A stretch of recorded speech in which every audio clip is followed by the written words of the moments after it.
eritrosit kan gampang. Banyak yang pasti yang banyak belum tahu itu leukosit, karena leukosit kan ada banyak ya. Mungkin belum sempat kelilingin 100 lapang pandang harusnya, bukan cuma satu di. Jadi di sini ada hapus darah tepi dan interpretasinya. Ini kurang lebih seperti yang kemarin ya kalian lakukan, tapi ini teorinya ya.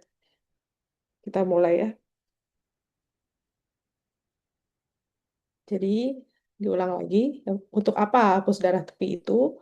Pemeriksaan evaluasi hapus darah tepi itu dilakukan pada area morfologi ideal. Makanya saya selalu bilang di daerah baca. Daerah baca itu di mana kan sudah di ekor ya, di seperempat atau sepertiganya itu jangan terlalu depan, jangan terlalu tengah, tapi di daerah baca di tempat yang ideal untuk bisa menilai eritrosit, leukosit, dan trombosit.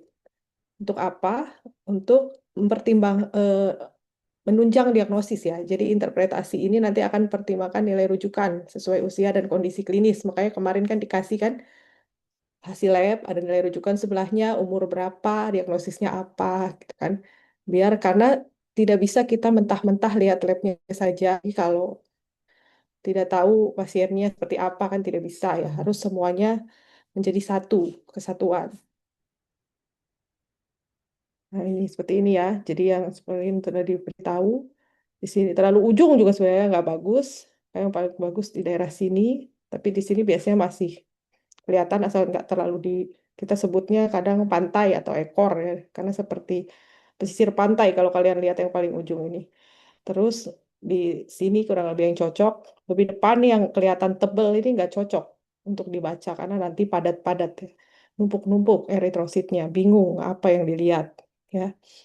Unsuitable karena seperti ini ya, eritrositnya nyebar tapi susah bentuknya karena bentuknya masih kayak 3 dimensi gitu ya. Jadi bingung ini bulatnya normal atau enggak, ini normokrom atau enggaknya karena bentuknya lihat nih beda-beda kan. Kalau yang bagus nih bagus kan. Seperti teorinya eritrosit, ada cekung di tengah, palor di pucat di tengah gitu kan. Itu biasanya cocok di daerah sini. Ya, eritrositnya distribusinya sudah menyebar dan tidak terlalu nempel seperti ini. Terus bagus untuk dilihat. Jadi sentralnya terang gitu ya, lebih pucat. Jadi sekali lagi harus di daerah baca. Kalau di daerah baca kelihatan bertumpuk-tumpuk mungkin ada kelainan, tapi kalau bukan daerah baca terus, oh ini bertumpuk-tumpuk, jangan-jangan aglutinasi atau relux berarti bukan. Ya. Karena udah otomatis kalau bukan daerah baca ya pasti bertumpuk, namanya juga padat di sini. Ya.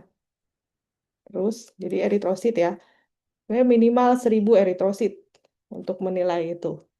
Dan memperhatikan hasil. Makanya kemarin saya suruh lihat dulu hasil laboratoriumnya, bagaimana hasilnya, HB-nya bagaimana, HT bagaimana, eritrositnya bagaimana, RBC, terus indeks eritrosit, MCV, MCH, MCHC, RDW, sel distribution white, dan pemeriksaan, lalu dilihat ukuran dan warnanya, normokrom atau hipokrom, ukurannya mikrosit atau normosit, terus bentuk, bentuk ya, dan adanya badan inklusi kalau ada badan inklusi, bentuk ya kan poikilositosis atau apakah ada target cell atau ada teardrop cell gitu ya, bentuk kan macam-macam. Nah, ukurannya itu diameternya rata-rata kurang lebih ke teori 7,5 mikrometer dengan variasi ringan. Jadi eh, pasti bervariasi, tapi variasinya ringan. Jadi nggak pas gitu 7,5, tapi ada variasi mungkin 7 atau 7,1 atau berapa kurang lebih gitu ya. Pada periksaan mikroskopik tampak setara dengan inti limfosit kecil. Makanya kalau mau kelihatan yang normal, sebelahan sama limfosit mirip bentuknya. Tapi mirip bentuknya sama intinya, bukan sama limfosit secara keseluruhan. Limfosit yang kecil ya, karena ada limfosit yang besar. Limfosit yang kecil bentuknya kalau normal itu mirip seukuran gitu. Berarti normokrom, normositer. Ya. Terus kalau mikrositik biasanya eritrositnya berukuran lebih kecil, jadi di bawah 7. Biasanya cirinya MCP-nya rendah di bawah 80, gitu ya. Misalnya 72 biasanya yang udah pasti hipo mikrositik. Ya, kalau makrositik kebalikannya ya, lebih besar dari normal dengan diameter lebih dari 8,4 dan FCV-nya lebih dari 100. Nah, kemarin ada tuh yang dapat makrosit ya. Nah, sebenarnya perlu dilaporkan juga dia oval, lonjong-lonjong, oval atau bulat-bulat gitu. Oval itu katanya biasa ditemukan di anemia megaloblastik atau bisa juga di myelodysplastic syndrome dan atau penggunaan obat tertentu. Kalau bulat biasanya karena alkoholisme atau penyakit hati, tapi ini ya diagnosis banding gitu, bukan berarti pasti, tetap harus disesuaikan dengan kondisi pasien, klinis pasien, riwayat pasien ya. Ini kan tidak bisa pasti hanya dengan satu kata gitu. Oh, makrosit bulat udah pasti dia minum alkohol, nggak bisa gitu juga, harus dilihat semuanya secara keseluruhan. Ya. Terus anisositosis, ukuran eritrosit bervariasi berkaitan dengan hasil RDW yang tinggi. Kayak kalau RDW-nya biasanya bervariasi ya, RDW antara 11 sampai 15 atau bahkan ada yang nilai normalnya sampai 13, 14. Kalau di atas itu berarti kemungkinan ukurannya variasi. Jadi anisositosis kan artinya ukurannya variasi. Jadi kemungkinan ada yang besar, ada yang kecil. Dan dikatakan anisositosis kalau ukuran variasinya itu di atas 10% yang beda-beda ya. Jadi kalau cuma satu biji, dua biji, nggak bisa ya. Terus di atas 10%, makanya dilihat tadi 1000 leukosit ya. Jadi nggak bisa juga satu lapang padang. Kata saya kan satu lapang padang belum tentu dapat 1000 leukosit ya. Ya. Terus warna eritrosit itu normokrom, jadi pucat meliputi sepertiga bagian tengah. Hipokrom pucat lebih dari sepertiganya. Polikromasi, nanti ada gambar di belakang, dia eritrosit muda ya, dia sebenarnya eritrosit muda, jadi dia ukurannya lebih besar. Pokoknya intinya sel-sel darah ini makin belum matang itu ukurannya besar. Istilahnya kita bilang muda ya. Semakin muda, semakin besar, semakin matang, semakin matur, semakin kecil sesuai tadi ukurannya 7,5 gitu kan.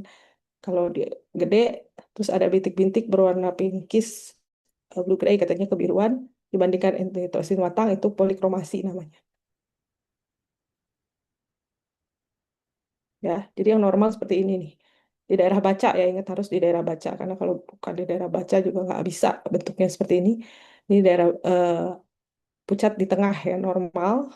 Terus di sini ada yang kecil-kecil. Ini trombosit ya, kayak titik-titik gitu ya, kayak kotoran mungkin bukan ya ini eritrosit tapi trombosit tapi ada juga yang mirip sama kotoran. Jadi kadang memang perlu sering-sering lihat ya ini kotoran apa trombosit gitu. Karena kalau mewarnainya tidak benar, pewarnaan apus darah tepinya bisa aja numpuk gitu. Pewarnaannya dikira trombosit, padahal pewarnaan. Ya. Padahal artefak istilahnya. Ya. Terus di sini contoh normalnya, normal eritrosit ya. Terus target selnya ada titik di tengah, stomatosit seperti ini, tidak ada lubang kunci gitu ya, istilahnya sperosit, eliptosit bentuknya elips, sickle cell seperti bulat sabit, echinosit nih, kantosit, sistosit nih kayak fragmen-fragmen ya. Fragmen-fragmen kadang disebut fragmentosit. Terus teardrop cell seperti air mata yang paling gampang ini sebenarnya namanya sesuai apa yang kita bayangkan gitu ya. Ilmuwan itu menamakannya biar gampang gitu. Oh seperti sel target, nama target sel seperti lonjong-lonjong berarti ya liptosit gitu kan. Terus ini seperti berbentuk fragmen-fragmen gitu. Bentuk kan pecah-pecah gini kecil-kecil ini gitu. Ini fragmentosit atau bahasa lainnya sistosit. Terus seperti teardrop cell atau bahasa lainnya dakrosit, seperti donat cell, benar-benar seperti donat bolong tengahnya, ya. Ada juga dalamnya ada cincin, cincin kayak betering. Jadi ada badan inklusi di dalamnya kayak betering atau ada basophilic stippling disebut badan inklusi. Jadi kan harusnya nggak ada apa-apa ya di dalamnya, tapi tahu-tahu ada sesuatu di situ berarti menandakan penyakit apa, ya. Ada Hens body ini ada titik di sini. Nah, ini namanya badan inklusi eritrosit. Jadi di dalam eritrosit ada sesuatu yang harusnya tidak asing gitu ya. Tapi itu karena proses dari penyakit. Terus bentuk eritrosit mayoritas berbentuk cakram dengan hanya sedikit variasi. Nah, kalau ada disebutkan, ada tidak badan inklusi, badan inklusi kayak tadi basophilic stippling, Holzeli body, Pappenheimer body, atau mungkin ada organisme intraeritrosit. Eritrosit apa itu organisme seringnya malaria, ya. Karena malaria itu di dalam bisa masuk ke dalam kan patogenesisnya di eritrosit ya merusak eritrosit. Jadi nanti ada cincin, di, ada atau ada apa tropozoitnya di dalam eritrosit atau disebutnya organisme intraeritrosit. Kalau ditemukan intraorganisme maka perlu disebutkan jenisnya apa, seringnya malaria ya. Dan untuk malaria diidentifikasi dengan besaran minyak emersi, artinya harus 100 kali ya, 100 kali 10 1000 ya. Diulangi lagi ya, kalau anemia itu harus penurunan ini, hemoglobin, hematokrit, RBC. Tapi kadang ada yang RBC-nya nggak turun, tapi HbHT-nya turun juga bisa. Nah, tapi seringnya adalah normalnya tiga aja turun. Hemoglobin, hematokrit, dan eritrositnya turun. Karena itu kan sama ya sebenarnya sumbernya dari eritrosit. Ya. Terus morfologinya, saya sudah pernah juga ini ya di anemia. Jadi ada anemia hipokromikrositer yang sering ya ini. Tapi tidak bisa, sekali lagi tidak bisa diagnosis hanya dari lihat preparat, harus lihat keseluruhan. Kayak kita butuh data umur berapa pasiennya, laki-laki atau perempuan, diagnosis dicurigainya apa, dan pemeriksaan yang lainnya baru bisa menyatakan diagnosis. Ini namanya diagnosis banding. Jadi masih terduga. Bisa iya, bisa tidak, itu tergantung nanti pas dilihat di pasiennya. Jadi hipokrom dan mikrositer itu seringnya anemia defisiensi Fe, talasemia, penyakit kronis atau anemia sideroblastik. Kalau makrositer itu megaloblastik atau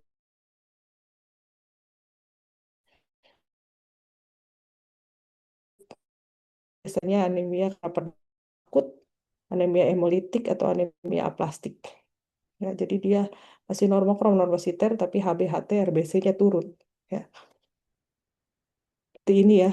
Jadi kita lihat dari morfologi itu biasanya kalau ada kan pasti ada contekan hasil hematologinya yang kayak kemarin ya, CV-nya bagaimana.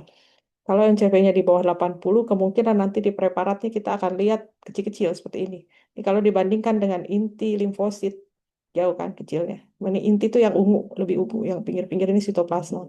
Intinya ini, yang ini lebih gede apa lebih kecil dari untuk eritrosit. Sekali lagi eritrositnya di daerah baca. Ya, makanya bentuknya bagus nih, bulat. Nggak aneh-aneh kan, bentuknya sama, seragam. Bulat-bulat, tengahnya pucat. Ini eritrosit di tempat daerah baca. Di sini lebih gede apa lebih kecil dari limfosit? Kalau kita lihat di hasil hematologinya, misalnya 72 atau 7 di bawah 80, terus dilihat di preparatnya, oh iya kecil-kecil, berarti mikrositik.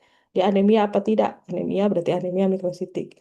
Ya, terus normositik anemia 80 sampai 100 ini normal ya. Makanya nih, ini hampir mirip bentuknya sama inti limfosit. Jadi kalau mau tahu mirip apa enggak, apa normal atau enggak, paling gampang bandinginnya sama limfosit. Tapi limfosit kecil, karena ada limfosit yang besar. Ini limfosit kecil tuh yang kayak gini, yang intinya hampir menutupi sitoplasma ya. Terus di sini makrositik, lebih gede eritrosit daripada limfosit. Terus dia lonjong-lonjong, atau bulat-bulat. Kalau ini kelihatannya lebih ke lonjong. Terus di sini lebih dari 100 ya MCV-nya. Ya, ini sama ya kayak tadi. Jadi anemia itu dibagi dulu, lihat dari MCV-nya tadi, dilihat di preparatnya. Kalau misalnya ada di soal gitu, soalnya nggak ada gambarannya, gambarnya lihatnya contekannya adalah hasil labnya, MCV, MCH, MCHC-nya bagaimana. Kalau normal ya normokronomositer, tadi 80 sampai 100, atau anemia makrositik tapi masih normokrom juga bisa.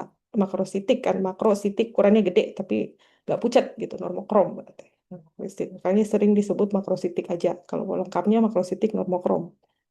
Karena hampir nggak mungkin makrositik hipokrom gitu ya. Ya. Jadi anemianya biasanya megaloblastik atau vitamin B12 defisiensi atau defisiensi atau asam folat. Terus anemia hipokrom mikrositik itu talasemia atau defisiensi besi dan yang lainnya masih banyak sebenarnya. Ya, sekali lagi diulang-ulang terus ya ini. Jadi anemia itu bisa macam-macam sumbernya, bisa dari memang pasiennya berdarah aja, misalnya perdarahan pasca kelahiran, postpartum ya, atau perdarahan yang lain ya, darah di dalam bisa juga. Bisa yang berdarah-darah jelas perdarahan kan perdarahan pas hamil, pas hamil, pas melahirkan.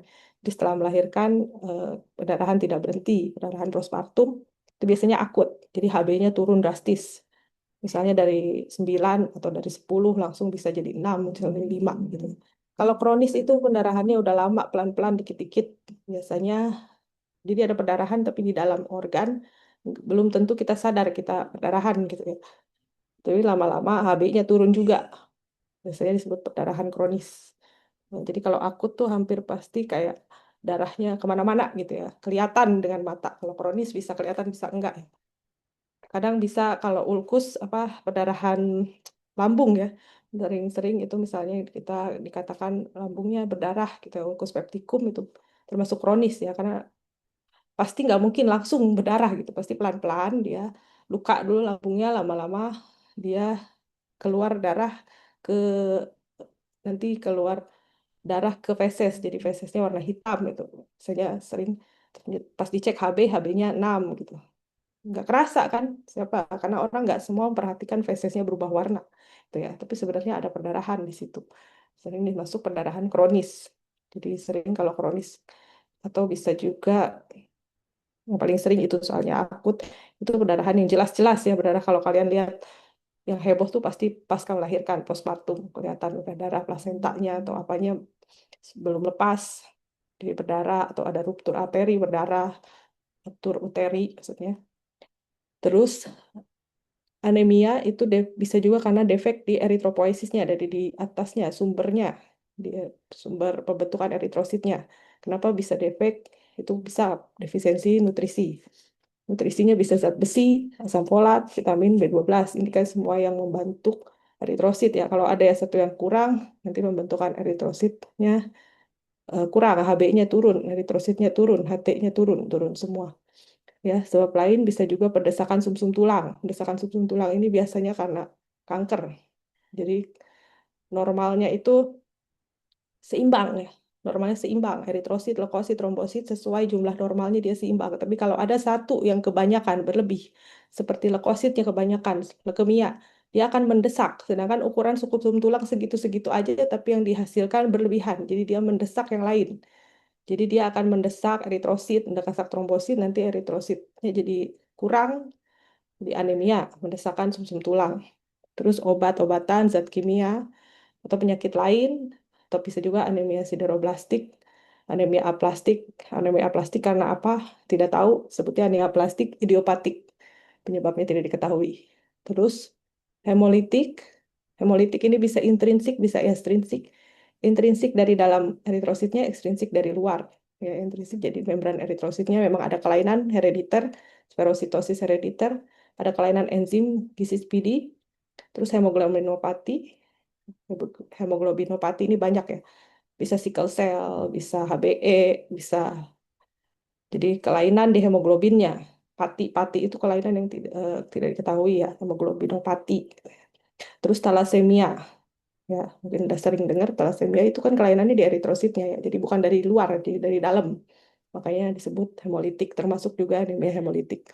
Terus dari ekstrinsik biasanya dari luar, pengaruh imun. Jadi bisa bisa non imun, bisa imun.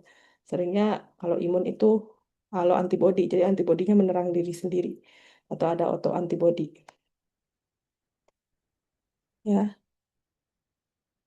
ini sebenarnya mirip lagi kayak kalau pernah lihat di talasemia, kuliah talasemia ya. Jadi gini cara melihat kenapa saya anemia terus karena kalau mau nggak mau eritrosit kelainannya apa ya anemia ya.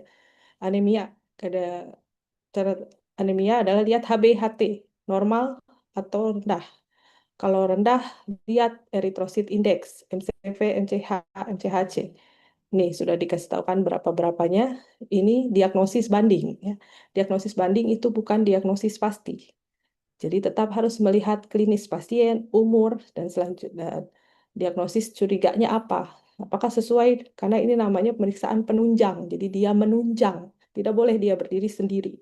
Ya, sekali lagi, tidak bisa mendiagnosis pasien hanya dari lab. Harus semuanya. Anamnesis, pemeriksaan fisik, pemeriksaan penunjang, baru jadi diagnosis banding, baru jadi diagnosis kerja, baru bisa diobatin. Ya, jadi tidak satu langkah berlangkah-langkah mau mau cari obat itu ya jadi sini bisa normal atau tinggi ya kayak kemarin yang pernah diceritakan kan bisa elektroforesis HB ya kalau curiga talasemi atau hemoglobinopati jadi hemoglobinopati itu dia bisa melihat kelainan HB-HB-nya ada apa di dalam itu dengan elektroforesis HB jadi nanti kelihatan apakah HbE, apakah Hb yang lain yang seharus HbS gitu, macam-macam HbE itu kan harusnya nggak ada, tapi tahu-tahu di orang itu ada, berarti hemoglobinopati. Jadi nanti dia anemia terus gitu. Bisa. Ya, seperti itu. Terus selain mendeteksi ini, pemeriksaan penunjang lainnya tentu karena kita curigai defisiensi Fe, ya periksalah zat Fe-nya, zat besinya. S- Nama pemeriksaannya serum iron atau serum besi atau total iron binding capacity. Bagaimana ikatan si ironnya diikat gitu. Apakah ikatannya rendah atau cukup gitu. TIBC namanya. Terus ferritin, ferritin itu cadangan ya. Jadi tiap tubuh kita punya cadangan zat besi. Kalau cadangannya berkurang, lama-lama dia pakai zat besinya. Jadi yang biasanya turun duluan adalah cadangannya dulu. Kalau cadangannya udah habis, ya baru dia turun semuanya. Gitu ya. Jadi bisa low, bisa normal, bisa high. Kalau low jelas defisiensi besi. Kalau normal jangan-jangan bukan defisiensi besi, mungkin cari penyebab yang lain. Kalau tinggi anemia sideroblastik, biasanya di sumsum tulang ya kelihatannya. Sumsum tulang. Jadi kalau pemeriksaan yang kalian lakukan kemarin itu darah tepi. Kenapa darah tepi diambil dari darah kita, darah vena, darah tepi ya. Tapi ada pemeriksaan lanjutannya. Kalau dari darah tepi tidak jelas atau perlu dikonfirmasi lebih lanjut, ambil langsung dari sumsum tulang. Nanti sama hapusannya kayak seperti kemarin, tapi kalau darah sumsum tulang itu lebih cepat beku, jadi lebih cepat harus cepat dibikinnya. Kalau enggak nanti keburu beku nggak bisa jadi sediaan. Ya, itu selanjutannya. Jadi langkah-langkah orang mendiagnosis sangat panjang ya. Ini makros. Kalau makrositer ini kemungkinannya ada ini ya. Yang tadi megaloblastik atau makrosit yang oval-oval, atau bisa juga yang lainnya. Bulat-bulat misalnya tadi penyakit hepar atau setelah di splenektomi ya, jadi liennya atau limpanya diambil, potong. Bisa juga post kemoterapi atau dia hipotiroid mungkin eritrositnya makrosit ya.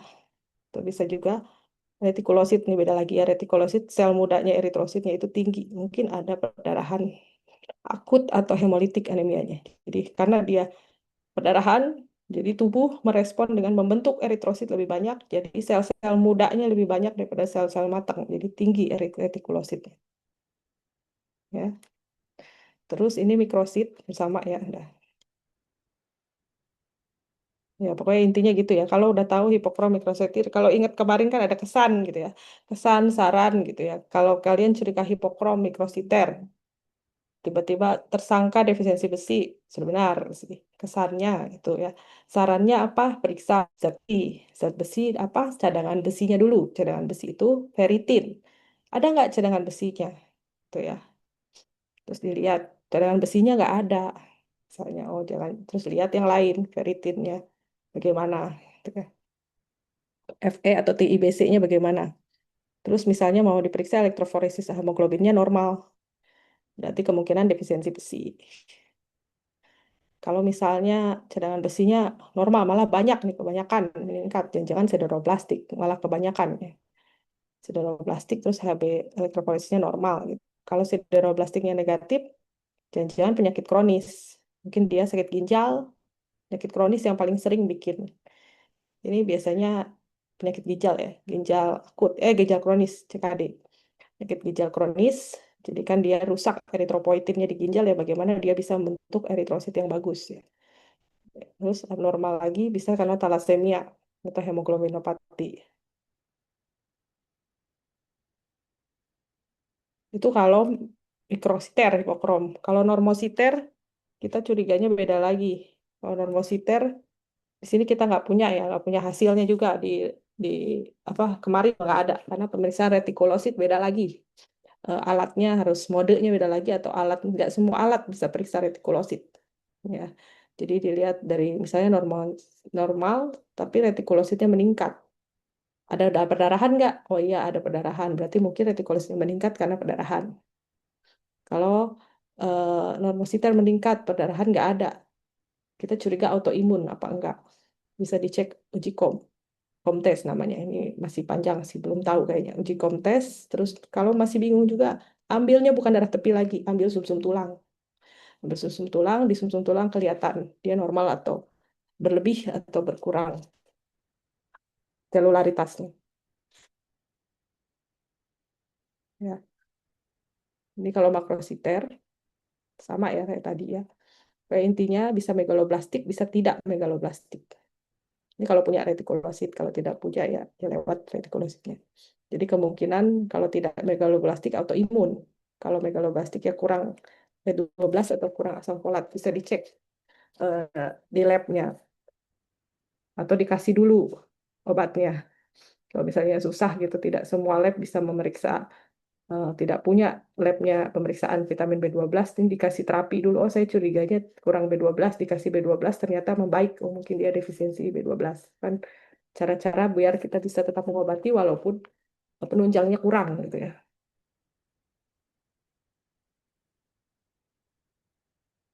Ya, jadi ingat defisiensi besi itu nggak langsung. Ya, tidak langsung orang tiba-tiba hipokromikrositer, dia pelan-pelan.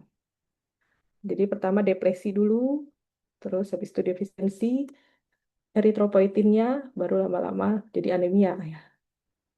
Jadi pertama kalau depresi itu si cadangan besinya dulu, si ferritin ya. Ferritinnya itu diperiksa itu turun. Jadi turun ferritinnya tapi belum mengganggu eritropoiesis. Jadi masih turun seroferritin, bisa dilihatnya kadang dari sumsum tulang atau misalnya sudah mulai ada gejala MCP, MCH, MCHC-nya turun tapi HB-HT-nya belum turun. Bisa juga itu sudah ada depresi. Pas diperiksa ferritinnya, oh ternyata depresi. Cadangannya sudah nggak ada tapi belum bikin hipokrom. Terus yang kedua udah defisiensi dari eritropoietinnya. Suplai besinya udah mulai nggak cukup nih. Kalau tadi kan masih bisa pakai cadangan, sekarang udah makin berkurang. Makanya biasanya Fe-nya berkurang, saturasi transferin atau TIBC-nya meningkat, tapi saturasi transferinnya menurun. Terus lama-lama dia defisiensi. Jadi ini tahapan anemia defisiensi. Besi ya, ada tiga. Tidak tiba-tiba dia. Jadi kalau orang sampai turun banget berarti memang sudah lama prosesnya. Ya, tidak bisa mendadak. Terus dari anemia defisiensi besi, bila terus berkurang, dia akan semakin terganggu. Lama-lama eritrositnya juga turun, makanya jadi anemia. Terus hipokromikrositer juga. Ya, jadi dari laboratoriumnya biasanya bisa cek seperti yang kita lakukan kemarin, pus darah tepi, terus kadang trombositnya meningkat, leukositnya ada granulositopenia, jadi neutrofilnya, sel-sel yang bergranulnya berkurang, granulositopenia tapi ringan, terus TBC meningkat. Ya, ini sama ya, udah lewat aja. Pokoknya intinya anemia defisiensi besi itu seringnya hipokromikrositer, tapi tidak langsung hipokromikrositer. Pelan-pelan dulu. Pertama dari depresi. Dari depresi baru cadangannya aja yang berkurang. Cadangannya berkurang, taunya dari mana? Cek cadangannya.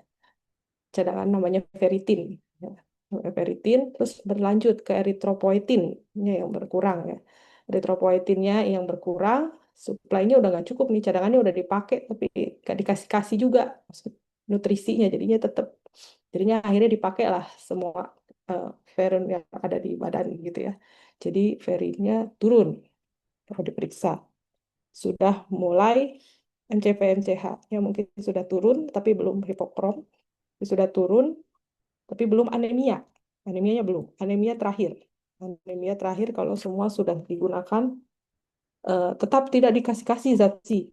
Biasanya orang yang emang kurang nutrisi ya, kurang gizi gitu ya. Jadi dia tidak tahu kalau dia kurang zat besi ya, dia makan seperti biasa. Sampai pas dicek lab ternyata dia anemia, defisiensi besi gitu ya. Gitu. Eh, yang saya bilang kan eritrosit, yang maturnya itu seperti ini ya, yang matur pucat. Ada yang namanya eritrosit berinti atau normoblas. Ini sebelum matur. Kalau ada blast biasanya itu sel yang belum matur, yang masih muda. Normoblas. Bisa ada, bisa ada. Apalagi kalau bayi baru lahir. Karena bayi baru lahir, pematangannya belum sempurna, masih banyak blast istilahnya ya. Normoblas apalagi. Atau mungkin kalau dia ada kelainan di sumsum tulangnya. Jadi kebanyakan dihasilkan normoblas harus blast. baik normoblast atau yang lainnya. Kalau kelainannya lini eritrosit berarti dia akan menghasilkan normoblast ya. Normoblastnya banyak berarti ada kelainan. Apakah dia eh, ada kelainan di sumsum tulangnya gitu, apa ada kanker atau yang lain gitu. Ini normoblast bentuknya mirip limfosit ya, tapi bukan. Ini bukan limfosit, ini normoblast. Seperti apa ya? Seperti roda kali ya. Ini kayak gini intinya. Beda, beda sitoplasmanya sama limfosit yang tadi. Tapi memang kalau sekilas dikira limfosit. Nah,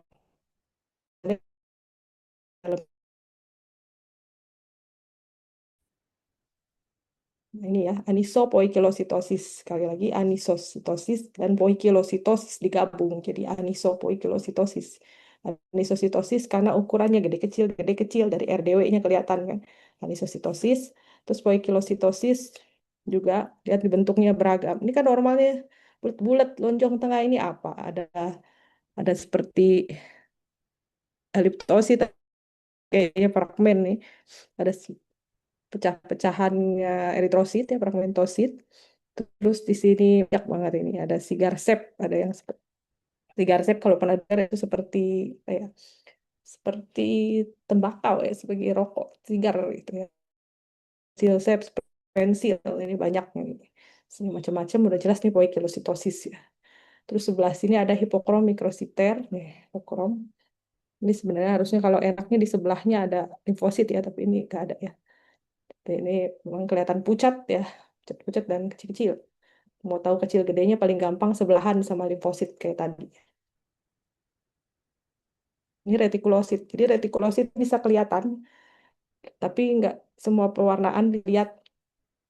Retikulosit bisa dilihat terutama di pewarnaan Romanowski. Yang kita kemarin lakukan itu preparat yang kalian baca pewarnaannya pakai Gimsa ya. Seringnya itu kalau nggak Gimsa, Wright ya. Kalau di laboratorium medis ya. Bisa juga kalau Romanowski untuk retikulosit. Retikulosit itu kelihatannya seperti ini nih, ada titik ungu di dalam ya, atau polikromasi yang tadi, polikromasi ini. Atau bisa juga dengan pewarnaan new methylene blue. Jadi pewarnaannya kalau ditanya kan ada pertanyaannya pewarnaan untuk retikulosit apa new methylene blue. Jadi nanti kelihatannya gelap, biru gelap bergranul ya, substansi. Itu karena ada RNA ya. Di situ ke ke warna dengan pewarnaan new methylene blue. Ini dimorfik. Dimorfik itu ada dua populasi ya. Jadi ada yang normal, ada hipokrom mikrositik. Kenapa bisa dua-dua gitu? Mungkin dia asalnya hipokrom tapi udah diobatin, tapi belum sembuh-sembuh banget. Jadi ada dua. Ada yang udah membaik, ada yang masih belum gitu. Jadi pasien anemia besi yang diberikan preparat besi. Jadi dia sudah eh, terdiagnosis anemia defisiensi besi, terus sudah diberi obat, diberi zat besi, makanya sudah membaik. Jadi kayak ada dua populasi, ada yang normokrom, tapi kok ada yang hipokrom mikrositik. Mungkin dia pasien yang sudah obati. Makanya penting tuh diagnosis dan riwayat. Ya, apakah sudah diberi obat, diagnosisnya curiga apa. Jadi tidak bisa sama sekali lab ini menilai diri sendiri, harus bersama-sama. Nah, terus sperosit seperti ini hereditary atau bisa juga autoimun ya, hemolitik. Jadi bentuknya sperosit. Agak mirip sama normal ya, tapi sebenarnya ini beda. Lebih bulat-bulat ya. Bulatnya beda, lebih kecil-kecil. Ini sperosit. Ini sperosit. Terus ini menunjukkan ini hipersegmentasi ya. Ini namanya neutrofil segmen, tapi segmennya banyak. Segmentasi. Terus di sini dikatakan makrosit ya. Jadi hampir mirip nih gedenya. Apa namanya? Eritrosit sama neutrofilnya hampir mirip, nggak terlalu jauh beda. Terus dia anositosis, ukurannya ada yang gede, ada yang kecil, ada yang gede kecil, tapi kita lihat apa yang paling banyak. Kalau yang banyaknya makrosit ya makrosit. Ya, terus poikilositosis bentuknya macam-macam. Ini basofilik stippling biasa ditemukan di MDS, thalassemia atau anemia karena malignansi atau karena kanker. Terus ada juga HB disease, febrile HB disease. Itu biasanya karena agregat ribosom katanya. Ribosom dan poliribosom.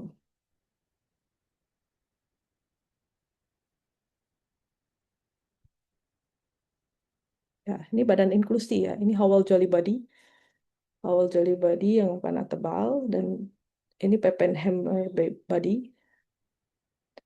Pappenheimer Body mengandung besi dan tampak seperti, ini sebenarnya nggak jelas ya, tapi katanya tampak seperti biru hijau ya. Jadi ada Pappenheimer Body, berarti artinya kelebihan zat besi ya. Atau ada Howell Jelly Body, itu untuk dyserythropoiesis, untuk anemia perniciosa, itu bisa juga di thalassemia atau osteomyelodysplasia syndrome ya. Ini Prussian Blue, namanya juga nih titik kecil banget ya. Ini untuk melihat kelebihan zat besi ya. Pewarnaannya pakai Prussian Blue, beda lagi sama yang kemarin. Jadi pewarnaan untuk apus darah tepi ini banyak, tergantung apa yang mau dicari. Terus Hands Body, ini pewarnaan supravital dengan metil purple, metil ungu. Jadi kelihatan Hands Body ada residu-residu dari hemoglobin. Biasanya G6PD ya, kelainan G6PD. Jadi enzim yang membentuk eritrosit ini kurang. Jadinya tandanya kalau pakai pewarnaan metil purple atau dinamakan pewarnaan supravital itu kelihatan ada Hands Body. Ya, jadi benar-benar pewarnaan banyak sekali macamnya. Di target sel jelas ya. Titik-titik seringnya di thalassemia. Tapi di defisiensi besi juga bisa. Tapi seringnya di thalassemia ada titik target sel. Seperti sel target. Jadi seperti kalau kita mau panah sesuatu kan ada targetnya. Seperti itulah. Hitam di tengah.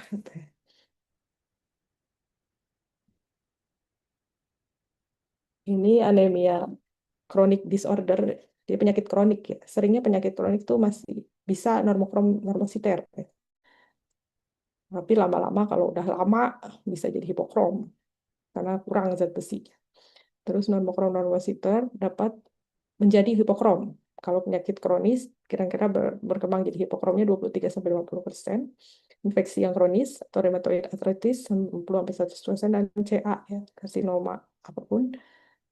Dia kronis kan, kalau karsinoma itu penyakit kronis. Mungkin pertama-tama dia akan normokrom normositer dulu, lama-lama karena sudah sangat kronis menjadi hipokrom, habis ininya ya, zat-zat untuk membentuk eritrosit tetap normal itu habis, jadinya hipokrom, jadi kecil-kecil, pucat-pucat. Itu bisa juga anemia penyakit kronik itu penurunan konsentrasi dari zat besi. Ya. Jadi penyakit kronik tuh eh, makanya tadi bisa jadi hipokrom karena dari normokrom dia lama-lama zat besinya menurun. Akhirnya pas dicek serum ferritinnya turun, TBC-nya turun, transferinnya turun, lama-lama cadangannya tentu sudah pasti turun duluan ya, cadangannya turun duluan, si ferritin.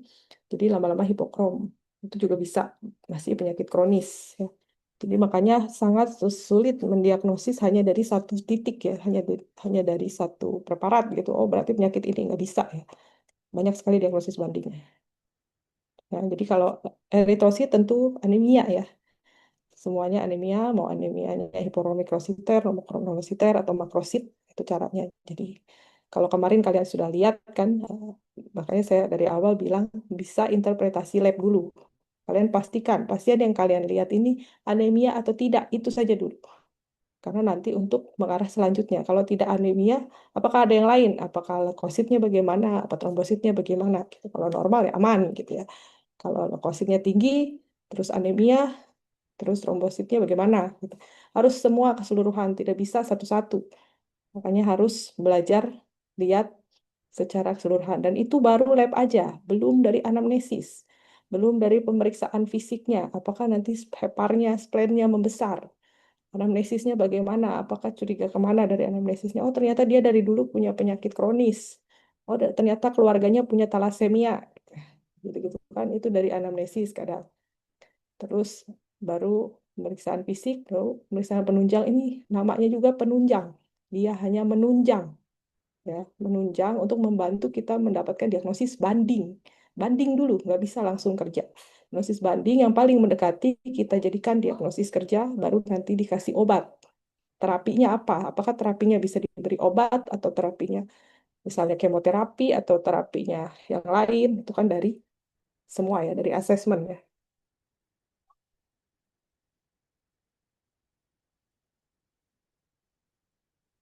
Oke, ini leukosit. Jadi leukosit itu pertama diestimasi jumlahnya. Makanya kemarin saya minta tulis jumlah kurang sedikit normal, kurang normal atau meningkat gitu ya. Karena kemarin kan enak sudah ada hasil labnya, bisa lihat itu naik turun. Kalau tingkat ya tulis saja jumlah meningkat, kalau turun ditulis jumlah kurang, kalau normal ya tulis jumlah cukup atau normal ya. Estimasi jumlahnya bisa secara cepat dengan atau tanpa perhitungan lebih teliti. Kalau kalian nggak ada hasil lab murni dari preparat, lihat di lapang pandang besar. 2 sampai 5 leukosit per lapang pandang. Makanya saya minta kalian kemarin geser-geser geser-geser preparatnya, jangan cuma satu di situ udah ketemu udah happy gitu, enggak, harus geser-geser. Sel kita banyak ya, ditemukan 2 sampai 5 leukosit per lapang pandang besar. Jika ditemukan lebih dari 5 per lapang pandang besar, mungkin leukositosis.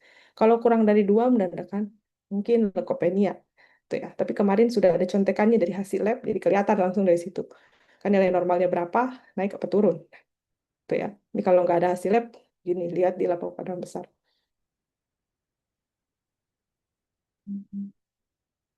Nah, atau bisa juga seperti ini estimasinya.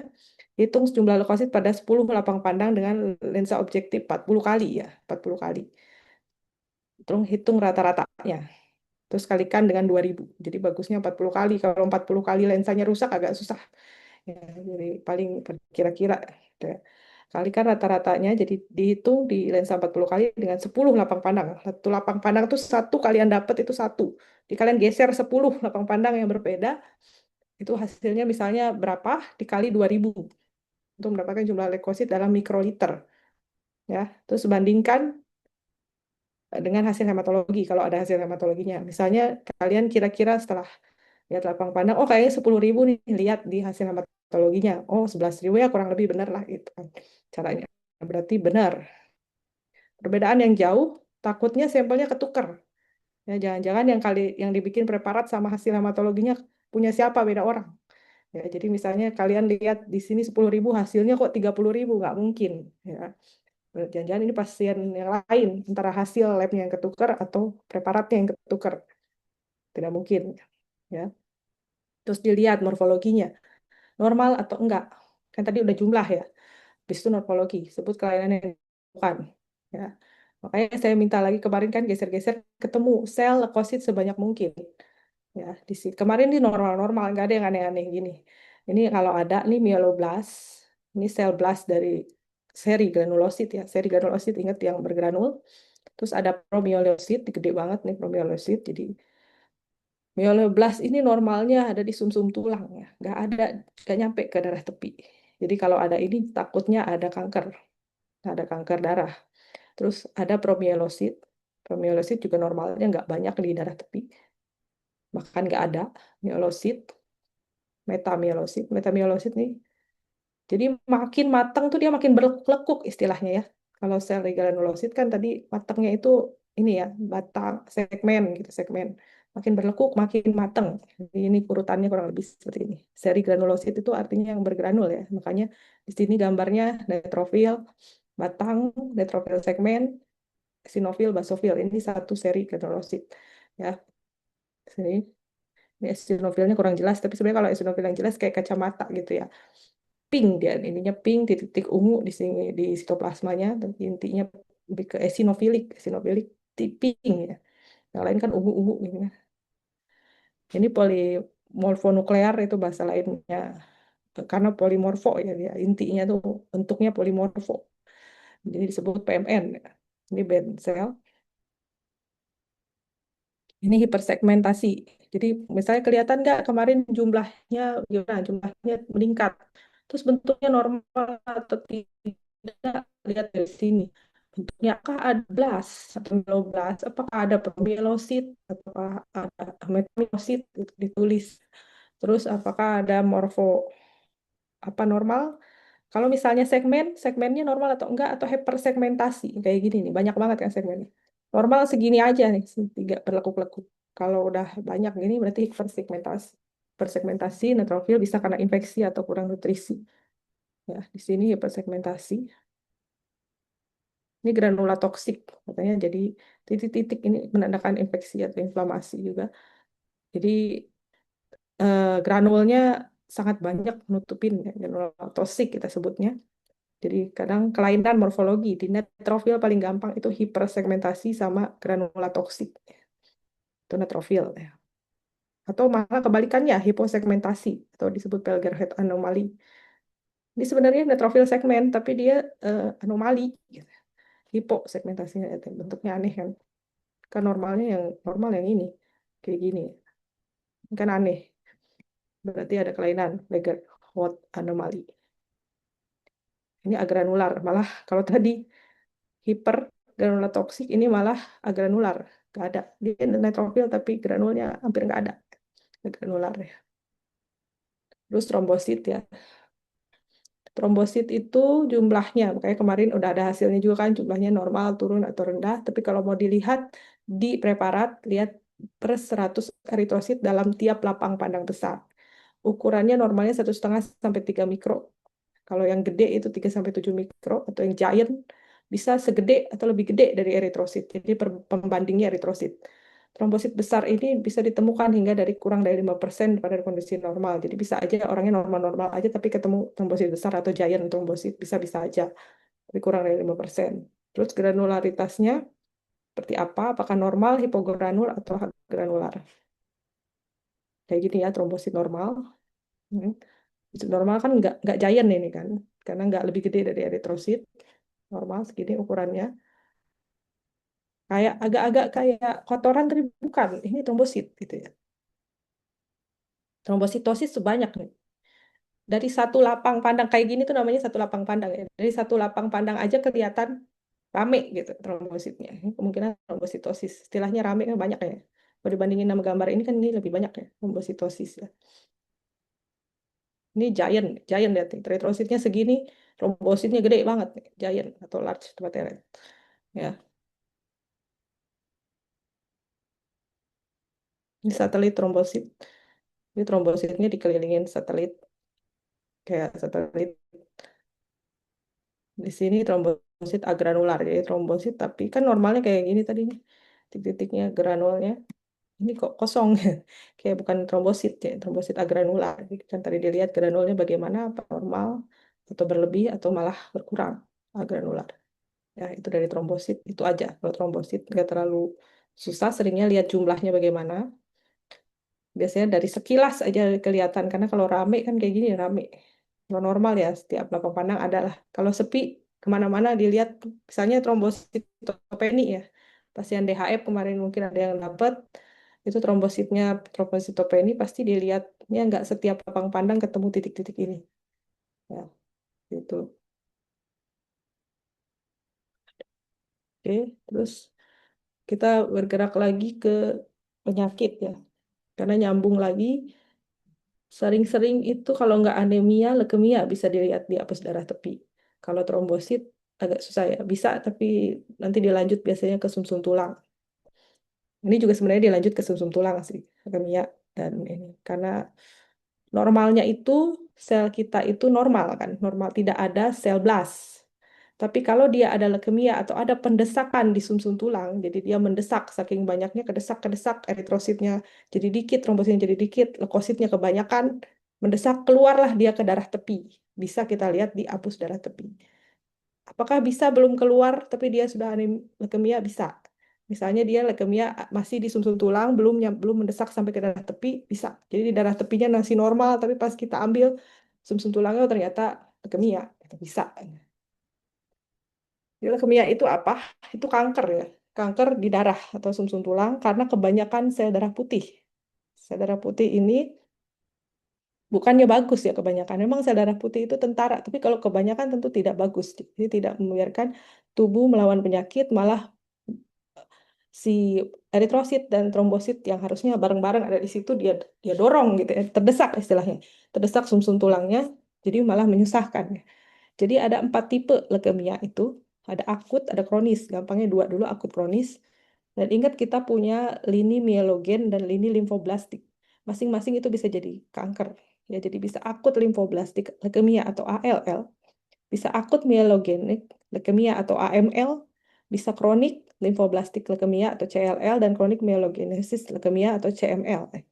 ALL itu seringnya di anak, paling sering anak-anak. Apakah dewasa bisa kena? Bisa, tapi paling sering kalau dari penelitian, dari kasus yang dilaporkan seringnya di anak-anak. Kalau tapi bukan berarti dewasa tidak bisa ya, bisa, tapi seringnya di anak-anak gitu ya.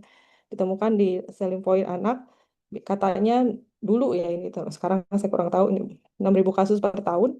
Ini akut myelogen leukemia, AML ini bisa dua-duanya, bisa anak-anak, bisa dewasa.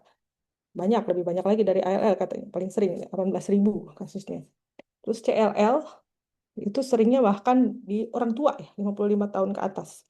CLL, 15.000 kasus. Jadi mau muda, mau tua, mau dewasa bisa kena ini penyakit leukemia ini. Terus CML ditemukan eh, sering di dewasa ya, CML sering di dewasa. Jadi yang paling sering di anak-anak apa? ALL. Yang paling sering di dewasa atau tua gitu ya, bukan dewasa, lansia malah ini ya, 55 ke atas, ini 15.000 CLL. Paling gampang ingatnya begitu aja. Sisanya bisa dua-duanya sebenarnya, CML sama AML ini. Tapi apa bisa dia bukan anak-anak tapi kena ALL? Bisa sekali. Ini cuma prevalensi aja, bukan tidak mungkin. Jadi hematopoietic stem cell ini kan ada, ingat lagi ke awal, ada eritroid, ada limfoid ya. Eritroid progenitor tentu membentuk eritrosit. Mieloid membentuk megakariosit, granulosit ya. Megakariosit bikin platelet. Ini semua nih nanti ketemu di sumsum tulang nih. Megakariosit itu ketemu di sumsum tulang. Kalau di sel darah tepi enggak sih harusnya. Kalau sampai ketemu mungkin ada kelainan, mungkin ada sampai ke bawah ke, istilahnya kan dari sumsum tulang dia enggak stop di situ kalau udah cukup ya. Kalau kebanyakan atau terdesak atau apa dia kedorong ke darah tepi gitu. Jadi kalau ada sel-sel muda di darah tepi, pasti ada kelainan di sumsum tulangnya, hampir pasti ya. Nah, terus ini limfoid progenitor nanti membentuk sel limfosit ya, limfosit B, limfosit T atau natural killer. Ini lini-lininya, mengulang aja. Jadi intinya leukemia itu bisa akut sama kronik. Akut tuh lebih cepat menjelek atau memburuk istilahnya. Jadi langsung kerasa gitu. Cepet perburukan penyakitnya. Mungkin asalnya dia baik-baik aja, tahu-tahu mimisan, tahu-tahu eh, limpahnya membesar, tahu-tahu apa. Pokoknya cepet.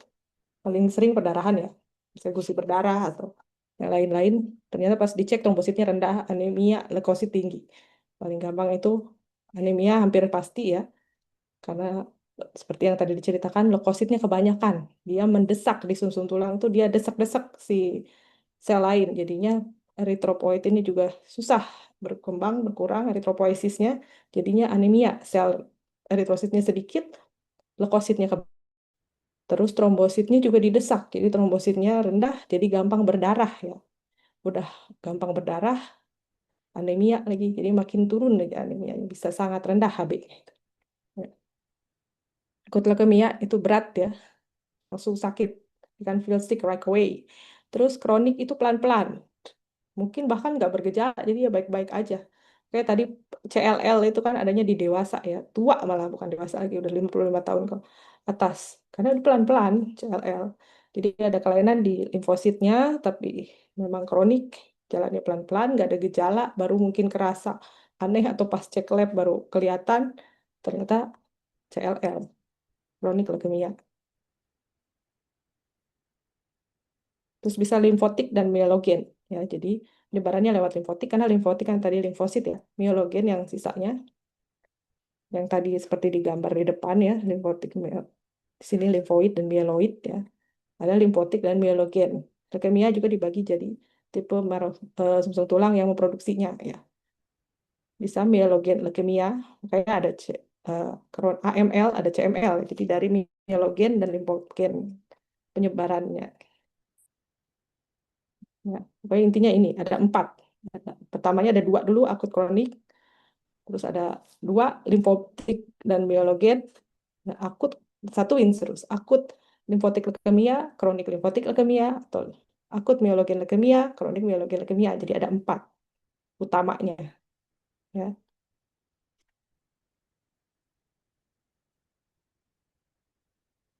ya. Jadi akut mieloid ini menurut FAB ya.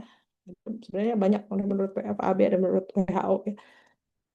Jadi tergantung yang dipakai. Jadi dia melihat dari mana ini, dari sumsum tulang.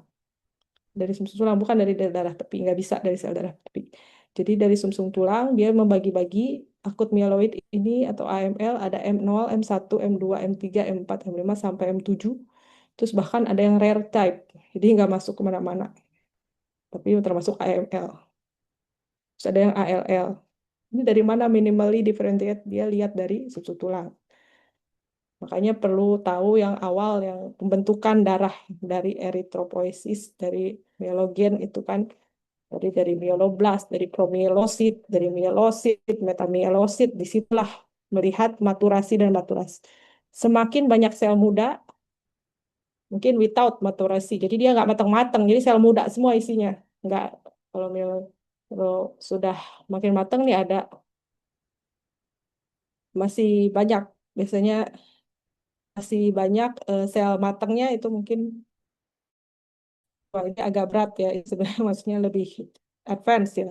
Tapi seperti ini pembagiannya, jadi M0 sampai M7, jadi M0 itu minimally differentiate, M1 itu tanpa maturasi, berarti muda-muda, sel blastnya banyak.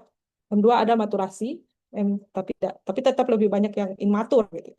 Karena pada dasarnya leukemia itu sel blastnya banyak, pasti banyak yang muda istilahnya. Blast itu sel yang belum matang ya, sel yang atur gitu. Jadi pasti sel blastnya banyak, tapi banyaknya apakah semuanya atau sepertiganya atau semuanya itu dibaginya di sini. Ya. Terus M4 mielomonositik, jadi ada mielogen, ada monosit juga. Kan mielosit itu yang bergranul, monosit yang agranul. Ada dua-duanya itu disebut M4. Terus ada yang eritroleukemia. Jadi banyak sekali jenis leukemia ya. Dari AML aja ada 7. Bahkan ada rare type yang nggak masuk mana-mana. Terus ALL nih ada 3 aja ALL, ada yang kecil-kecil, ada yang gede-gede, ada yang Burkitt cell type. ALL, L1, L2, L3. Ya, diulang lagi ya, di dewasa seringnya CLL dan AML. Ya, di anak-anak seringnya ALL, tapi bisa juga AML. Semuanya bisa sebenarnya, tapi paling sering aja gitu. Tapi apakah tidak mungkin? Ya mungkin. Makanya penting kalau lihat kasus, lihat apapun, lihat umurnya. Umur, jenis kelamin, buat apa? Buat kayak gini. Ya. Jadi paling mungkin tuh ke arah mana kita mikirnya gitu. Kalau semuanya kita pikirin bingung kan. Jadi bantulah dipikirin dari umur, jenis kelamin. Kalau sudah ada misalnya rujukan dari tempat lain, dugaan diagnosis ini ya itu membantu juga. Kalau belum ada ya kita pikir dari awal, dari A6 pemeriksaan fisik, kemudian menunjang, baru dapat diagnosis. Ya. Jadi nanti di sumsum tulangnya overcrowd ya, penuh, terdesak. Sel-selnya aneh-aneh lagi, bukan sel normal, sel-sel abnormal, blast semua, sel-sel gede-gede. Ya, jadi makanya kehimpit karena sel abnormal itu atau sel imatur itu selnya gede-gede. Bayangkan sumsum tulang segitu-gitu aja, leukositnya misalnya 300.000, tapi isinya gede-gede semua. Gimana nggak anemia, gimana nggak trombositopeni, yang lain nggak kebagian tempat. Terdesak, mau dikeluarin juga udah nggak bisa. Jadi ada inadequate production or normal allow element ya. Jadi makin berkurang produksinya, jadi dia pasti anemia, pasti trombositopeni dan berkurang, dan fungsi WBC-nya turun ya karena kebanyakan apa fungsinya banyak-banyak tapi muda-muda semua, nggak berfungsi. Belum bisa melawan kan fungsinya sel darah putih untuk melawan infeksi, tapi dia muda-muda, belum bisa, dia belum mateng gitu.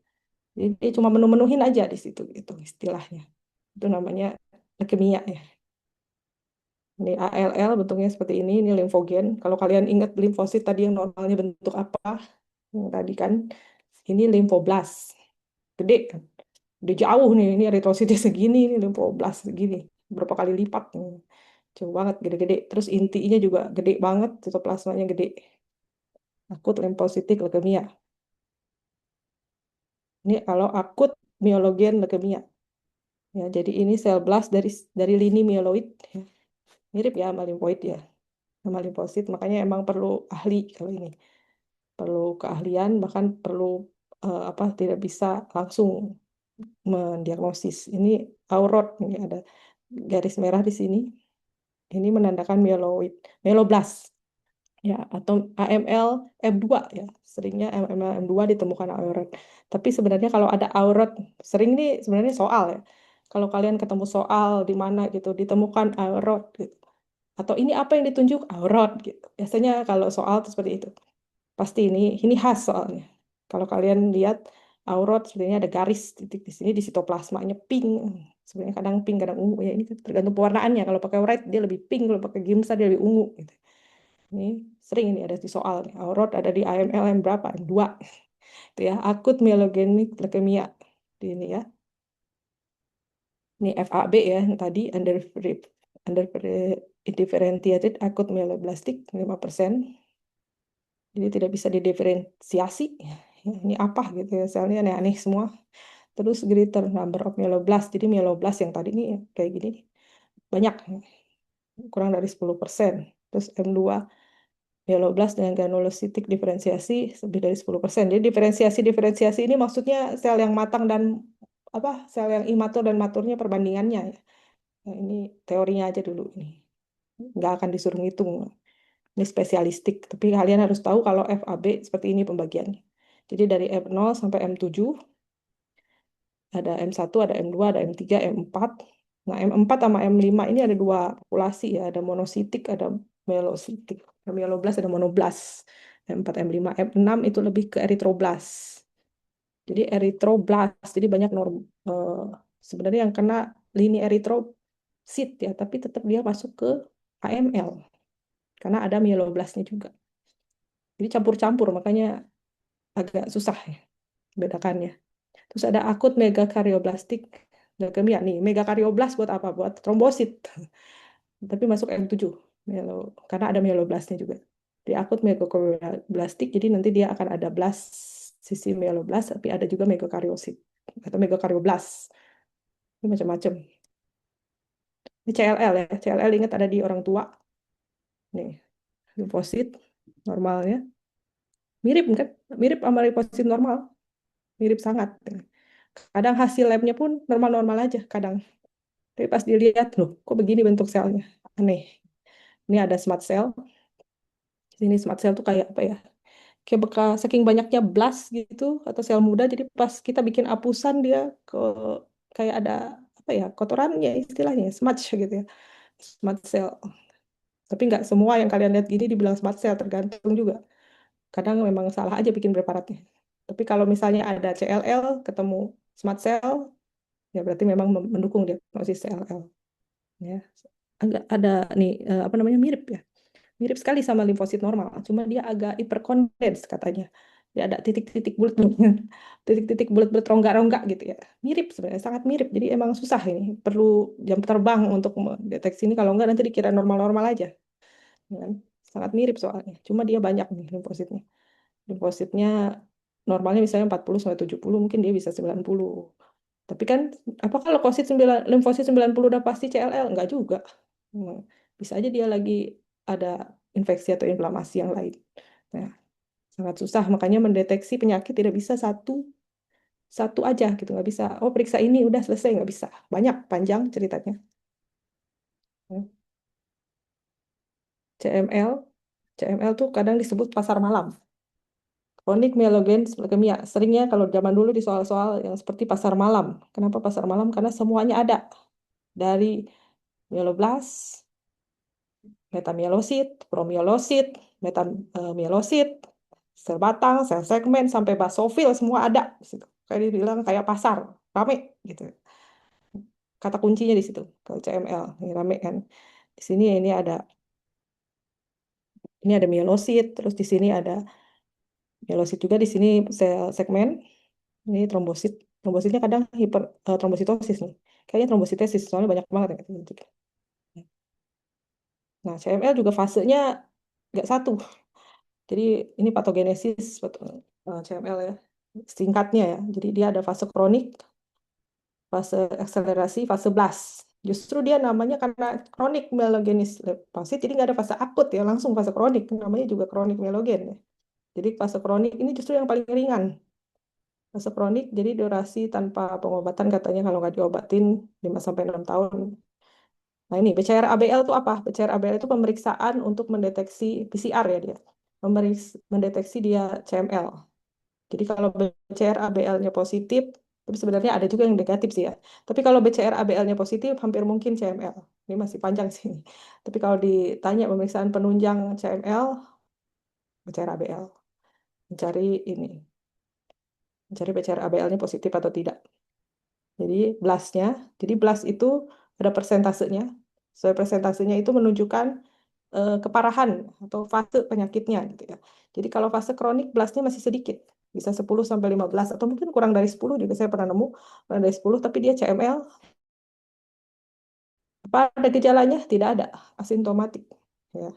Jadi benar-benar nggak bergejala, tapi pas diperiksa labnya, kok leukositnya misalnya 50.000 gitu.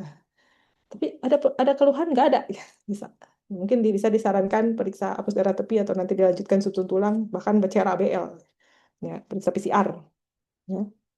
Sini ada 5 sampai 6 tahun, lalu dia ekspansi, ekspansi akselerat cepat ya. Namanya juga akselerate ya. Jadi cepat 6 sampai 9 bulan kemudian blast makin banyak, lebih dari 15% sampai kurang dari 30% ditemukan mieloblastnya banyak. Terus ada gejala ada. Berat badannya menurun, splennya membesar, pelipanya membesar, terus mudah lelah gitu ya.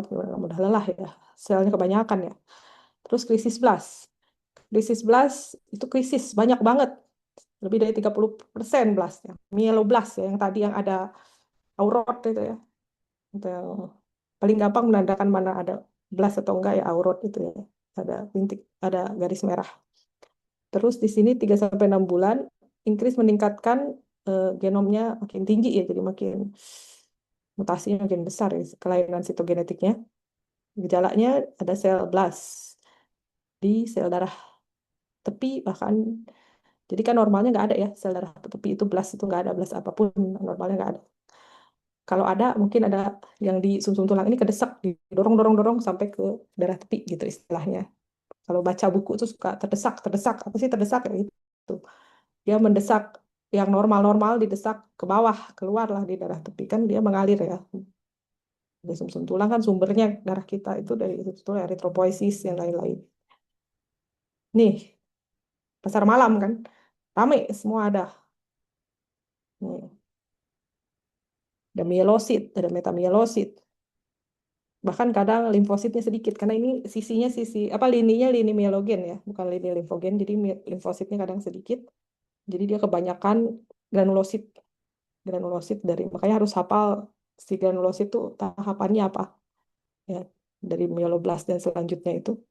Ini segmen terus ada segmennya, ada batangnya, ada metamielositnya, mungkin ada blastnya, semua di satu orang. Makanya hasilnya itu bisa ratusan ribu dia hasil kalau. Tapi apakah dia krisis blast? Harus dihitung. Bisa aja leukositnya 300.000, tapi blastnya belum menyapa, belum 30%, bukan krisis blast. Gitu. Makanya ini ada kriteria. Apakah bisa? Bisa-bisa aja. Nah, tergantung tubuh pasien ya, tergantung progres penyakitnya. Ya ini blast ya, ini mieloblast seperti ini gede-gede. Ini kalau pewarnaannya white dia pink-pink gitu. Makanya kadang kenapa kalau ada yang kayak ungu-ungu, ada yang kayak pink-pink ya beda pewarnaan sih. Beda pewarnaan. Jadi bukan nggak pasti. Makanya pewarnaan banyak ya. Terus di foto beda lagi. Ini aurat nih kayak yang ditunjuk nih ada titik-titik garis aurat nih. Biasanya di sitoplasmanya. Kalau sudah ada aurat sudah pasti itu mieloblast. Nah, itu ya. Jadi ini cara interpretasinya. Yang paling utama kalian sudah lakukan kemarin ya, tapi mungkin kalau memang harus jam apa namanya sering megang gitu kan ya, harus sering lihat karena tidak mungkin juga sekali lihat dan harus mahir menggunakan mikroskop, harus bisa 10 dari yang paling kecil sampai 100 kali. Tadi kan ngitung aja ada yang pakai pembesaran 40, ada yang pakai pembesaran 100, pakai oil emersi, kan pakai oil emersi harus 100 ya. 40 itu sensitif karena oil emersi sedikit rusak sudah itu. Si 40 ini. Jadi kadang susahnya lensa 40-nya nggak ada, jadi jarang dipakai karena gampang rusak. Padahal diperlukan sebenarnya, tapi karena kalau perawatannya jelek ya rusak nih. Nanti dia pakai oil emersi nggak sengaja atau mungkin lupa kena ke lensa 40 rusak tidak bisa dipakai. Dibersihin kayak apa juga belum tentu bisa. Mungkin ada yang bisa, ada yang enggak, tapi kalau udah kena susah. Seperti itu ya kalau interpretasi saudara apa saudara tepi. Jadi intinya lihat Makanya harus bersanding sama hasil lab. Harus bisa baca hasil lab dulu. Kalau apalagi kalau dokter umum yang penting bisa baca dulu hasil lab dulu. Apakah nanti kan kalian suruh Bu periksa lab, nanti ada hasilnya apa? Pasti nanya, Dok, artinya apa ini? Pasti nanyanya ke kalian. Gak boleh juga dia nanya ke petugas lab pun nggak ngerti-ngerti banget, nggak bisa. Paling dia cuma lihat naik turun aja. Apa artinya naik turun itu dia nggak tahu. Saya harus bisa baca hasil lab. Minimal tahu pasien ini anemia atau tidak, leukositnya bagaimana. Apakah leukosit tinggi pasti leukemia? Ya belum tentu. Infeksi juga bisa. Makanya sangat susah diagnosisnya. Diagnosis itu nggak gampang. Harus semua holistik ya istilahnya ya. Semua keseluruhan dari anamnesis, ya bagaimana, terus langsung ke pemeriksaan fisiknya. Kan tadi ada gejalanya, oh livernya, splennya, limfanya membesar. Saya harus bisa pemeriksaan fisik limfa hepatosplenomegali karena di sana pembentukan limfogen ya kan. Jadi kalau membesar jangan-jangan apa apa dia kanker atau bukan. Gitu ya. Banyak. Apakah pasti kanker? Enggak juga. Jadi sangat sangat panjang cerita diagnosis ini. Ini cuma sebagian kecil dan ini cuma pemeriksaan penunjang. Nggak boleh pemeriksaan penunjang berdiri sendiri. Judulnya juga menunjang. Ya, nggak boleh sendirian. Jadi kalau kalian langsung eh, dari lihat ini terus kesannya langsung menjudge gitu. Oh ini eh, pasti ini tanpa disarankan pemeriksaan lanjutan itu agak aneh ya. Karena kalian nggak tahu data apa-apa kecuali ada datanya. Yang paling sering kalau zaman saya dulu yang paling sering ditanyakan itu ya pasti anemia ya. Anemia defisiensi besi, anemia paling gampang ya, nah, total asemia paling sering. Anemia penyakit kronis paling sering ya sakit ginjal ya gagal ginjal karena udah jelas ya gagal ginjal pasti anemia orang di sana sumber eritropoietinnya. Terus leukemia udah pasti leukemia pada anak-anak paling sering apa? ALL. Terus di sini gambar preparat seperti pasar malam CML. Biasanya apa namanya untuk memudahkan kita mengingat gitu ya, bukan apa-apa karena kalau semuanya banyak-banyak ini nggak ada jembatan kedelai ini juga susah ya. Jadi kayak gitu ya. Hmm, paling saya liatin sedikit atlas nanti saya kasih aja ini atlas. Jadi ada atlas ada kelihatan nggak? Enggak ya? Atlas apa hematologi ya biar kalian pernah lihat aja kali nanti ada soalnya di mana gitu biar enggak jadi kayak gini coba dari awal deh ya jadi normalnya ini ya ulang lagi lihat nih normalnya makanya saya berkali-kali ingetin di daerah baca daerah baca daerah baca ya karena kalau nggak daerah baca aneh ya ini daerah baca nih eritrosit normalnya ini retikulosit pewarnaannya apa nih nggak bisa pewarnaan ginsal lihat retikulosit nggak bisa paling polikromasi ini polikromasi. Terus neutrofil batang kayak gini, eosinofil ya nih, eosinofil seperti ini. Oh, kemarin ada, sehingga saya kemarin ada yang preparatnya eosinofilnya tinggi, harusnya ketemu seperti ini. Eosinofil seperti ini, seperti kacamata yang dua. Gampang, ya bayangin aja kayak pakai kacamata. Terus basofil seperti ini, basofil jarang sekali ketemu ya. Tapi sering basofil itu ada di CML. Ingat CML tuh pasar malam, semua ada, basofil pun ada.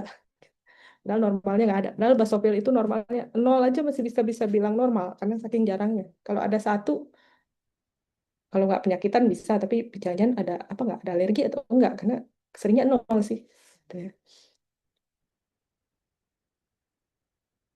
Jadi ya, nih small lymphocyte, small. Kenapa dia tulis small? Karena ada yang large.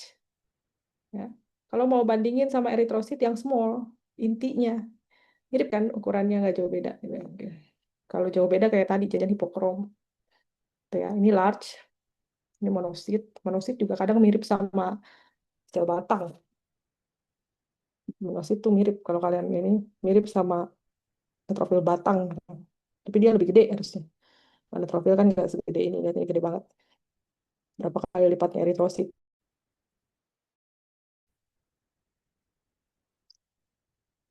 Ini kalau sumsum tulang, ini nggak usah lah ya. Sumsum tulang kan kompetensinya.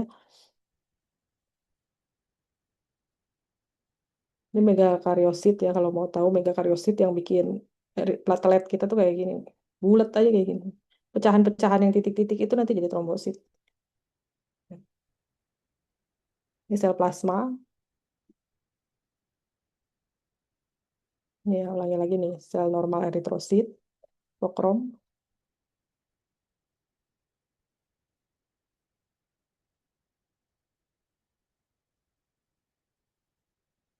Nah ini ya, talasemia itu seperti ini ya. Seringnya beta talasemia minor ya, kalau kalian ingat kuliahnya, talasemia trait minor. Jadi yang menurun, jadi kadang orang nggak sadar dia punya talasemia karena minor. AB-nya juga turunnya cuma sedikit. Ya. Seperti ini kalau dilihat ininya, selnya anisopoikilocytosis. Kecil-kecil, macam-macam bentuknya. Ada yang target sel, ini nggak ada target sel, ini teardrop. Ya, ini anemia hemolitik seperti ini. Nanti nanti baca aja bukunya biar tahu karena memang saya nggak tahu nanti mungkin ada lagi. Ini tapi kalau dari sisi darah tepi seperti ini karena ini menunjang ya, menunjang diagnosis. Ini toksik granula toksik ya. Jadi titik-titik hipersegmentasi ini kan. Hipersegmentasi banyak banget nih lebih dari 5 berapa nggak tahu nih. Ini bahkan yang kedikitan, pesedo, ada yang pesedo bahkan. Yang ini Pelger-Hall anomaly, ini yang pesedo Pelger. Jadi sangat banyak bentuk-bentuk di kita ya. Kalau kita lihat di preparat nih, ini AML tipe M1 seperti ini ya. Ini blast ini ya, ini mieloblast. Tidak ada maturasi. Tidak ada maturasi itu berarti memang blast semua ya. Terus M2, nih yang ditunjuk tuh pasti garis pink ini pasti aurot. Pink, terus M3, M4,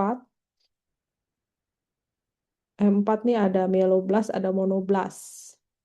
Mielomonositik leukemia, jadi ada dua. Ini yang monoblastnya, sitoplasma yang lebih banyak. Yang mieloblastnya.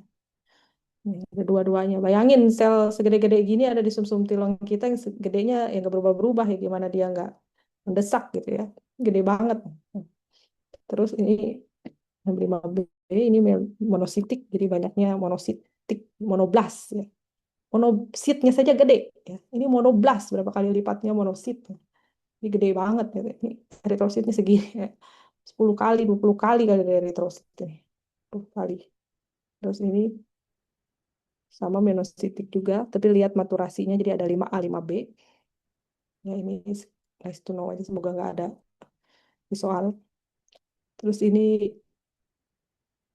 ALL ya. Ini ALL emang agak mirip sih ALL sama AML, bedanya nggak ada aurot aja. Sini plasma. Aduh. Terus ini ya udah. Nah, ini platelet normal, ini trombositosis, ini giant, ya, sama ya.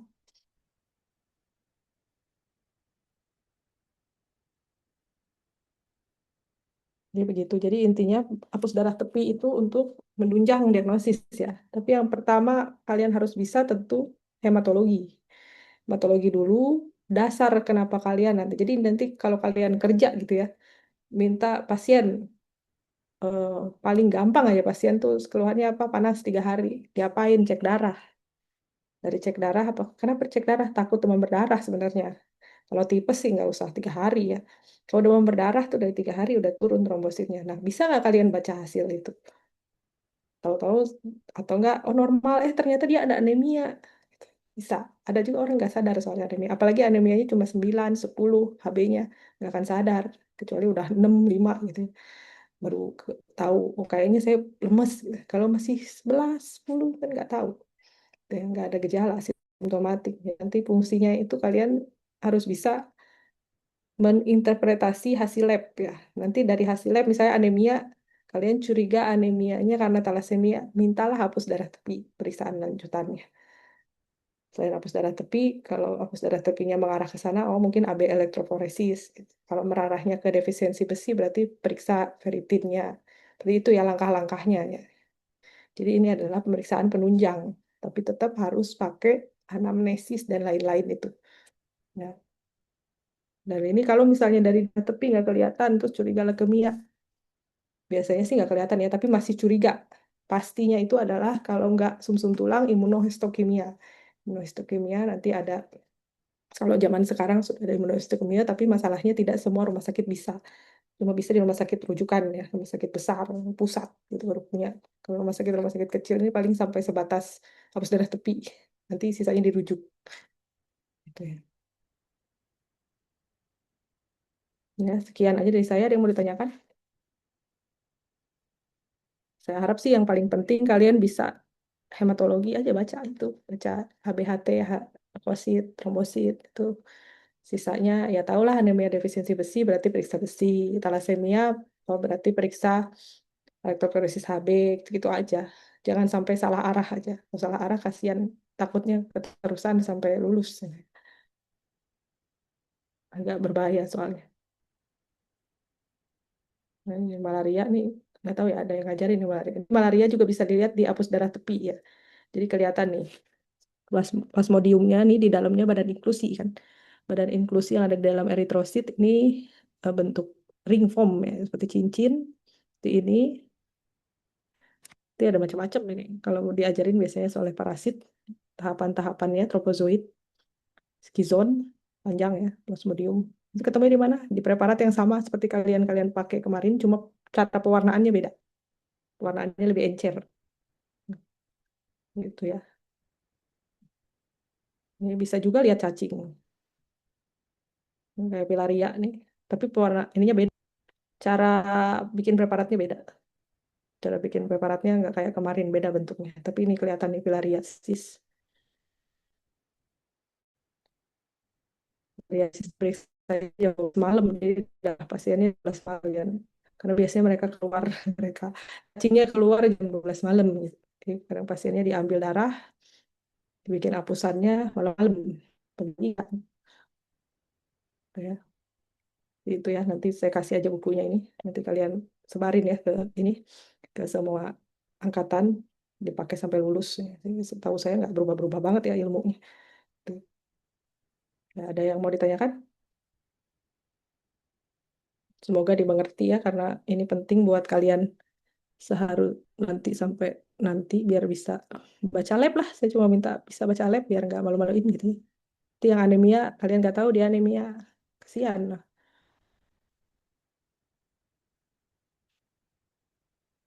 Nah, ya, kurang lebih mengerti. Kalau tidak mengerti nanti saya kirimin ke ininya ya. Bukunya dibuat lihat-lihat aja. Bukunya. Karena kayaknya kalau KMPPD saya nggak tahu ya. Mungkin kejauhan ya KMPPD, tapi ini kan untuk sampai nanti ya. Karena yang soalnya kompleks itu pasti soal KMPPD, kayak KNPDPD ya sekarang. Itu pasti yang soalnya lebih kompleks, sih bisa aja dia kasih soal-soal kimia, atau bahkan ada yang kasih gambarnya ini kira-kira AML, ALL atau apa, tapi biasanya yang khas, nggak susah-susah banget, yang pasti yang khas dan yang udah pasti, nggak mungkin nggak ya. Kayak pasar malam itu kan udah pasti, gitu ya. Ngerti ya semuanya? Tidak ada yang mau ditanyakan? Tidak ada ya? Kalau dari saya sekian aja, paling memang kita kemarin praktikumnya cuma 100 menit ya. Jadi ya terbatas dari belajar pakai mikroskop sampai interpretasi ya. Tapi saya harap kebayang itu. Ingat sekali lagi bacanya di daerah baca. Dan jangan kalau lihat dapat preparat, lihat mana depan, mana belakang. Jangan kebalik. Kalau kebalik ya nggak bisa dilihat. Depan sama belakang lihat dari mana maka ini saya nggak ajarin bikin preparat ya. Kalau diajarin bikin preparat, saya suruh namain dulu di sisi yang bisa ditulis, karena kalau itu bolak-balik tuh nggak semua sisi bisa ditulis. Di sisi yang satu nanti susah nulisnya, jadi kalau di sisi yang bisa ditulis sudah pasti itu depannya. Itu ya, sisi yang makanya bagusnya pakai pensil atau pakai pensil sih. Kalau ditempel tuh bisa aja nempelnya kebalik. Kalau nempel stiker tuh kan bisa-bisa aja mau depan belakang ditempel. Kalau pakai pensil kerasa nanti oh ini depan nih karena bisa ditulis, makanya nggak bisa nulis. Jadi kadang kalau saya bingung depan belakang, terus ini saya pakai pensil korek-korek yang mana yang depan mana belakang, biar nggak kebalik bacanya. Karena kalau pulpen juga hilang, kalau pensil kan nggak bisa nggak akan hilang. Seperti itu ya. Jadi kalau dari saya pesannya itu aja ya, kalian bisa baca hasil lab. Sebenarnya hasil lab kan udah ada. Dari labnya juga udah ada. Rujukannya berapa, bahkan udah ada tinggi rendahnya. Tapi kesimpulannya tetap di kalian. Apakah perlu dirujuk, apakah diapain, apa pemeriksaan selanjutnya tetap di dokter umum.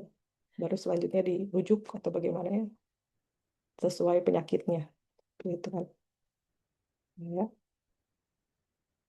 Sudah ya, kalau dari saya sekian untuk hari ini. Nanti saya kirim semuanya sama buku yang tadi ke yang menghubungi saya kemarin, kortinya ya. Nanti tolong dibagikan ke satu angkatan untuk belajar. Kalau kalian punya kayak link khusus buat ebook, silahkan dimasukin ke sana biar gampang. Ingat kalian harus bersama-sama berbagi ya. Karena kalau jadi anak kedokteran tidak kompak itu susah. Ya, jadi harus saling berbagi. Ini bukan kalau masih belajar ya belajar bersama gitu ya. Itu ya, kalau dari saya cukup sekian.